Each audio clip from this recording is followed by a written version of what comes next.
It is Wednesday, January 13th, 2021, and you are tuned into DIRTRACKR Daily. I'm Justin Fiedler. Today, we get you up to speed on everything from night 2 at the Chili Bowl and take a look at what to expect and watch for on night 3.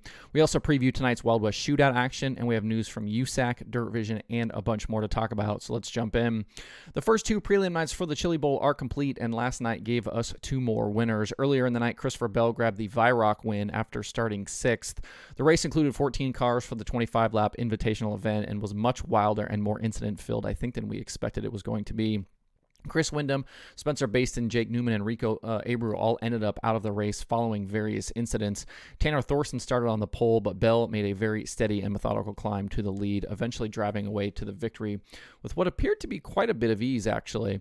Cannon McIntosh finished second, and Kyle Larson rounded out the podium. Overall, the night was marred with a ton of caution flags and incidents, with the program completely blowing past the 10:30 p.m. local time curfew. We didn't see any big alphabet runs like we did on Monday night from Jerry Coons Jr. and Tim McCready. The biggest mover of the night was Dazen Persley, who had issues in his qualifier and then had to go from 11th to 3rd in his B main to grab a transfer spot. And then in the night's feature, he drove from 22nd to finish 9th and grab hard charger honors for the race. Thomas Meseraull started on the pole of the feature, and he led the first 10 laps with the battle out front turning into a 3-way fight between T-Mez, Kyle Larson, and Shane Golobic. Larson grabbed the lead on lap 11 and officially led the rest of the way. Late in the going, the track rubbered up, forcing everyone to the bottom. While Larson led and Golobic was second, T-Mez settled into third. There was absolute, complete, and utter disaster for Golobic with 2 laps to go, though. With the leaders in lap traffic, he tangled with Tanner Carrick into turn 1, causing a caution and sending Golobic to the rear and out of a Saturday feature lock-in. That handed second to T-Mez, who played nice over the final couple of laps with Larson. In the end, Larson took his 4th straight prelim night victory, with T-Mez locking in as well from that second position. Zach Daum finished 3rd, Kobeldine 4th, and Danny Stratton was 5th. The DIRTRACKR.com analytics prediction formula had things pretty much right, calling it a near toss-up between Larson and Golobic for the win. Super bummer to see Golobic miss out after that late incident. He was strong all night long. It's certainly been a rough couple of days to start the week for those Matt Wood racing cars. Overall, I think we learned a few things from the night. I know Larson ended up winning a rubber down feature, but his night was not mistake and incident-free, and he didn't appear to have a super strong pace in that car.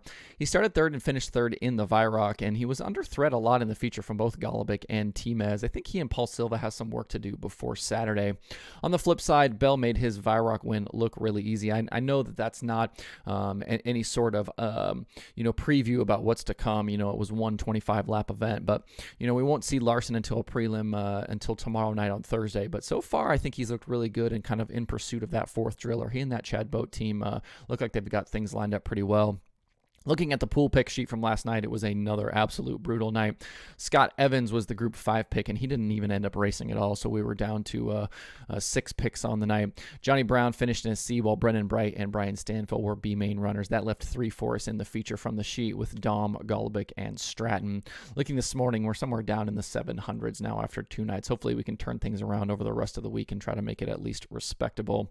Looking to tonight, there are 64 cars on the entry list that was released this morning from the event. Hot laps are scheduled for 5 p.m. Eastern with heat races at 6. The analytics prediction formula likes Rico Abreu for the win tonight. He has 3 straight prelim night wins entering today. Besides Rico, tonight's field also includes names like Brad Sweet, Kevin Thomas Jr., Sammy Swindell, Gio Scelzi, Brian Carber making his Chili Bowl debut, Parker Price Miller, and then the much anticipated Chili Bowl debut for Chase Elliott. The DIRTRACKR pool pick sheet has Brad Sweet in Group 1, Sammy in Group 2, Jake Swanson in Group 3, Daniel Robinson in Group 4, Jeb Sessoms in Group 5, Kinzer Edwards in Group 6, and John Clabundy in Group 7. Sammy is the highest ranked Group 2 pick for the week at 11. Sweet is actually the lowest ranked Group 1 pick this week at 17. So a little bit of value in there as well with some of the lower picks there. While watching the first 2 nights, I've been tweeting out some event stats and probabilities, and kind of in the midst of that, I've added a bunch of new stat categories to the Chili Bowl breakdown page, including qualifier plus minus, qualifier win count per start position, prelim feature win count per start position, and then some stuff for last night, VIROC wins and VIROC win count per start position. You can find these new stats and a lot more at DIRTRACKR.com/analytics/Chili Bowl. Hope everybody enjoys the racing from tonight. We'll certainly be back tomorrow to break it all down again. After having 2 days off following the weekend, the late models at the Wild West Shootout are back in action tonight, along with X Mods and Modifieds. Tonight's race pays $5,000 to win. The event will go quiet again for Thursday, but then race through the weekend, Friday and Saturday, before closing out on Sunday with a $25,000 to win main event. The first 2 nights back on Saturday and Sunday this last weekend were split by Jonathan Davenport and Ricky Thornton Jr., with both drivers also finishing second to each other. Those 2 drivers are tied atop the event point standings as well. Brian Shirley was also fast over the weekend, and he isn't far behind the top 2 in the standings either. If you aren't out in Arizona to attend, Flow Racing has live coverage tonight with Hot Lap set to roll off at 6:30 p.m. Eastern. And speaking of late models, the World of Outlaws Late Model Series opens tomorrow as well, so we'll have a bunch of that to talk about tomorrow as well. USAC and Kokomo Speedway announced yesterday they are bumping the purse for the 10th year of the Sprint Car Smackdown. The final night will now pay $15,000 to win and $1,500 to start, along with higher payouts through the field all 3 nights. The Smackdown takes place at Kokomo August 26th through 28th this year, and tickets go on sale on February 8th. To see more on the announcement, check out USACracing.com. I think this is really good news for USAC competitors, and it's in line with a lot of other purse increases we've seen from events this year. Many tracks and series have stepped up to offer bigger purses and points fund money to racers, and that can't be anything but good. I feel like it shows that things are healthy, when these series and tracks can put up more money for these events. As the evolution of the streaming services continues, DIRTVision announced yesterday, in addition to their lineup of streaming plans with a $299 yearly Platinum Fast Pass, that's $299, alongside their monthly $39 a month plan. The $299 Fast Pass is billed once a year and includes all that you've come to like from DIRTVision, plus the Knoxville Nationals. So I think it's important to point out those are the main differences here. Instead of billed monthly, this is billed yearly, and you get the Knoxville Nationals, which the $39 a month plan does not include. I know it might sound a little bit backwards that the new plan is actually quite a bit cheaper over a full year, so kind of why would you get the Knoxville Nationals included on a cheaper plan?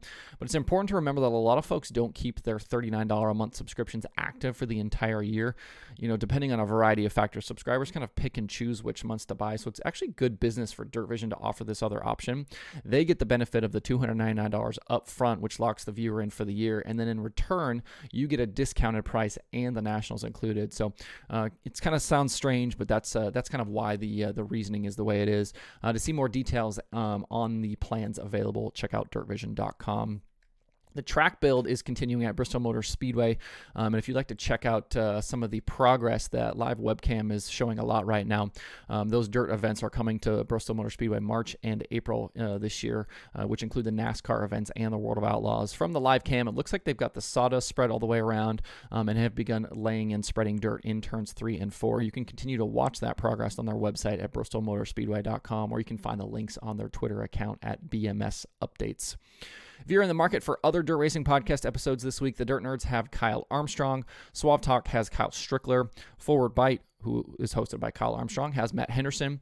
And Wednesdays with Wayne and Passing Points have Chili Bowl episodes. To see all the newest episodes, along with links to listen, check out DIRTRACKR.com/podcasts. There are 5 items on the streaming schedule today. Besides Flow Racing 24/7, Flow has Night 3 of the Chili Bowl Nationals and Night 3 of the Wild West Shootout out at Arizona Speedway. DIRTVision is showing Dirt Car Esports action for free, and then Speed Sport has another night from the IMCA Winter Nationals out at Kokopah Speedway. To see the full daily streaming schedule, visit DIRTRACKR.com/watch tonight. That's it for the show today. Hope everybody has a good Wednesday. You can find DIRTRACKR Daily on Apple Podcasts, Spotify, Stitcher, or where you get podcasts. Please subscribe and leave a review. You can also watch the show every day on YouTube and Facebook, and those likes and subscribes on YouTube are appreciated as well. You can email the show at info@DIRTRACKR.com. I do check those every single day. And you can follow DIRTRACKR on Twitter, Instagram, Facebook, and TikTok at DIRTRACKR. That's DIRTRACKR. You can check out the website for all kinds of other cool dirt racing stuff by visiting DIRTRACKR.com, and you can follow me personally on Twitter at Justin_Fiedler. Thanks everybody for tuning in. We'll see you tomorrow for more DIRTRACKR Daily.